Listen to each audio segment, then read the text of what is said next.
Bismillahirrahmanirrahim. Assalamualaikum warahmatullahi wabarakatuh.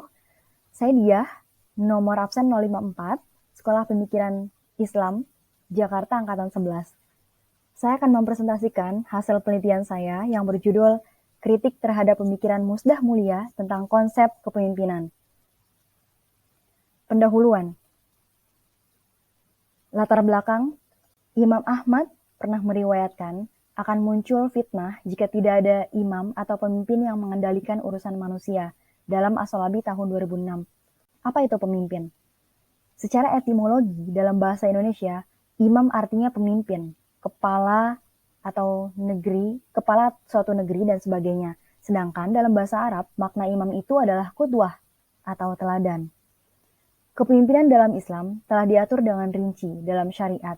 Karena itulah, baik atau buruk suatu kaum sangat bergantung pada pemimpin atau penguasanya. Menurut As-Solabi dalam karyanya yang berjudul Fiqih Tamkin, ada 10 syarat sah dan sempurnanya seorang pemimpin berdasarkan Al-Quran dan Sunnah, yaitu Islam, adil, laki-laki, kapabel dan sehat fisik, berasal dari Quraisy, merdeka, baligh, berakal sehat, memiliki ilmu yang memungkinkannya untuk ijtihad, memiliki kemampuan strategi perang dan proses damai. Salah satu poin penting dalam penelitian ini yaitu syarat menjadi pemimpin, yaitu laki-laki.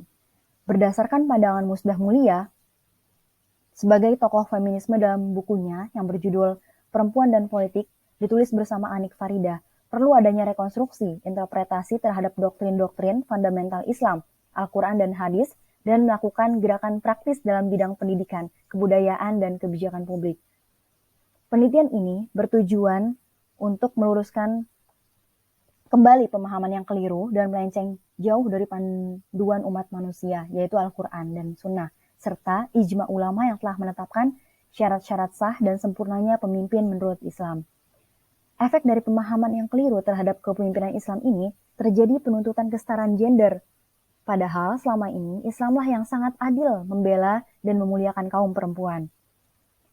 Metodologi penelitian menggunakan metode penelitian komparasi, yaitu penelitian yang dimaksudkan untuk mengetahui dan atau menguji perbedaan dua kelompok atau lebih, bisa juga untuk membandingkan suatu variabel, objek atau objek penelitian antara subjek atau waktu yang berbeda serta menemukan hubungan sebab akibatnya menurut Maikalian tahun 2016. Waktu dan tempat dilakukan di Tangerang pada 19 sampai 30 September tahun 2021. Alat penelitian yaitu buku Perempuan dan Politik karya Musdah Mulia dan Anik Farida, Al-Quran, dan sumber bacaan lainnya. Temuan atau hasil penelitian yang didapatkan poin pertama yaitu pemahaman tentang politik. Menurut Musdah Mulia dan Anik Farida dalam bukunya, politik dan perilaku politik dipandang sebagai aktivitas maskulin yang mencakup kemandirian, kebebasan berpendapat, dan tindakan agresif. Ketiga karakteristik tersebut tidak pernah dianggap ideal dalam diri perempuan. Karena politik itu adalah dunia laki-laki, maka ini tertutup bagi perempuan. Ia juga berpendapat laki-laki mendominasi kebudayaan kita dan menganggap perempuan sebagai makhluk tak berdaya.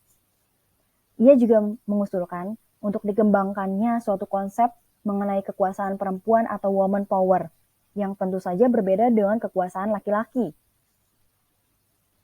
Poin kedua yaitu aktivitas politik perempuan di parlemen dan pemerintahan.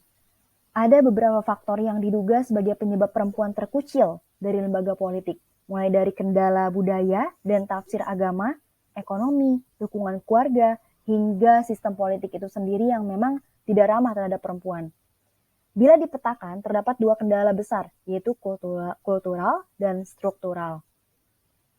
Ia juga mengatakan bahwa periwayatan hadis banyak menggunakan prasangka atau ingatan para periwayat hadis itu atau menggunakan prasangka dan ingatan mereka sendiri dan pemahaman mereka yang terbatas.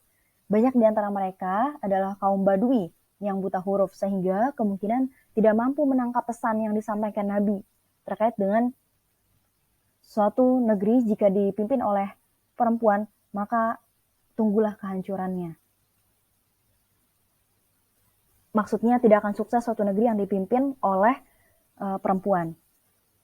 Dan perempuan harus senang atau harus berpuas diri dengan ungkapan wanita adalah tiang negara. Sedangkan ia mengatakan atau Musdah Mulia mengatakan bahwa ungkapan ini mengagungkan sekaligus melecehkan. Poin ketiga yaitu menggugat syariat tentang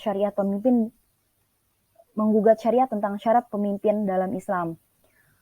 Ia mengatakan, mengapa teks hadis yang mensyaratkan faktor jenis kelamin, yaitu kelelakian, tetap dipegang teguh hingga saat ini?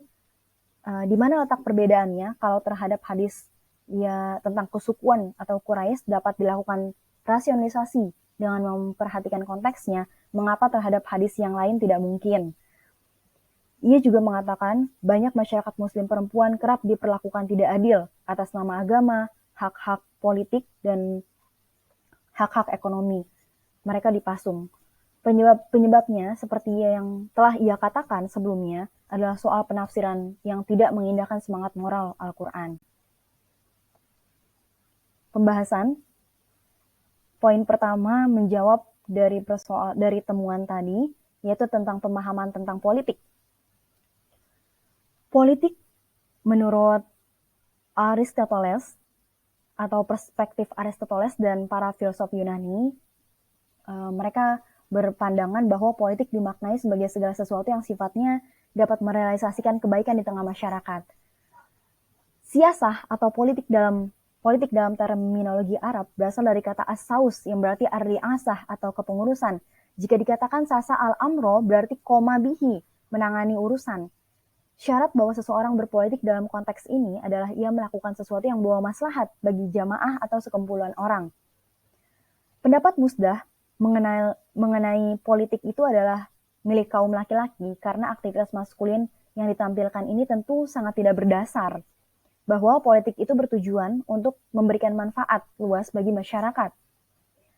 Yusuf Qaradawi dalam karyanya Fikih Negara, kiprah perempuan seperti mengakui kerasulan Nabi SAW yang dilakukan ibunda umat Islam, yaitu Khadijah radhiyallahu anhu, sahabiyah yang mengikuti perang, mengurus prajurit yang terluka di medan tempur, atau ibunda Aisyah radhiyallahu anhu yang mengajarkan sahabat sepeninggal Rasulullah SAW adalah kiprah perempuan di zaman Nabi dan setelah Rasulullah meninggal.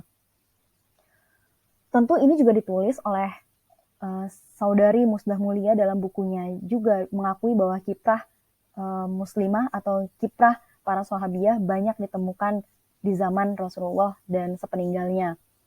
Sejak zaman Nabi SAW hingga saat ini, tidak ada pelarangan perempuan untuk menuntut ilmu, pergi sekolah, dan pergi ke perguruan tinggi seperti saat ini, belajar apa yang mereka sukai, dan berkarir sesuai bidang yang mereka inginkan.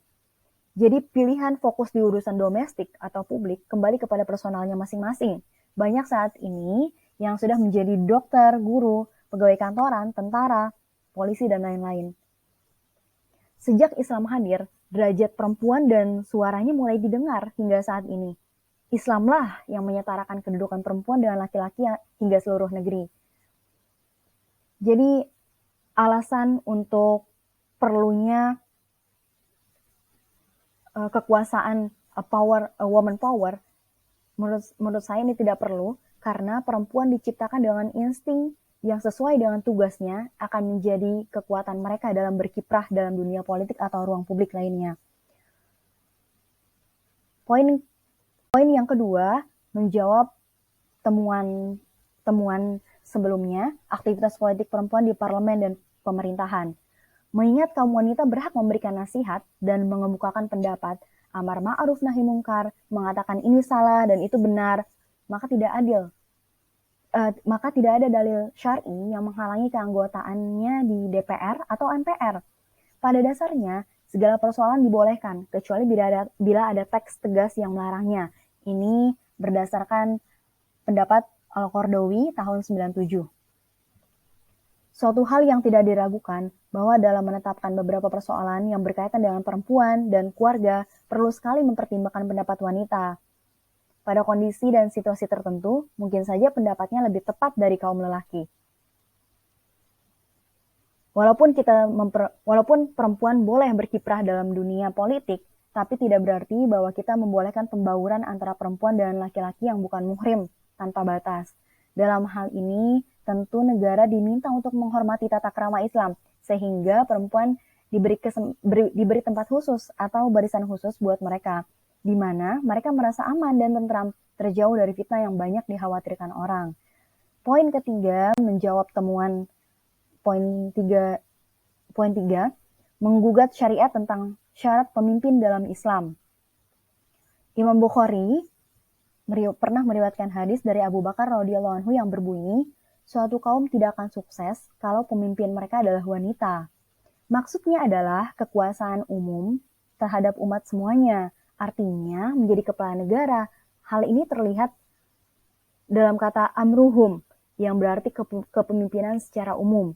Adapun kepemimpinan atas sebagian masalah, maka tidak ada halangan bagi kaum wanita untuk mengembannya. Pada kenyataannya, wanita sangat sensitif dan perasa adalah benar.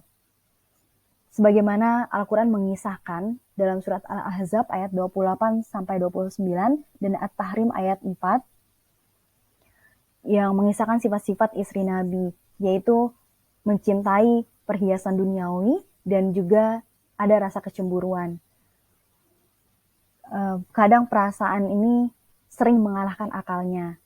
Jadi kelemahan jiwa merupakan sesuatu yang manusiawi dan dapat menimpa kaum lelaki ataupun perempuan. Yang penting diperhatikan adalah kesudahannya atau bagaimana bagaimana kita mengelolanya. Baik, selanjutnya adalah kesimpulan. Tawaran konsep Musdah dan Anik dalam bukunya berjudul Perempuan dan Politik mengenai pemahaman, aktivitas politik, dan menggugat syariat tentang peran politik perempuan perlu dikaji kembali. Karena banyak pendapat yang tidak berdasar dan tidak memiliki alasan ilmiah kuat. Pendapat keliru yang dikemukakan bisa membuat masyarakat salah memahami dan memiliki pandangan yang jauh dari syariat Islam.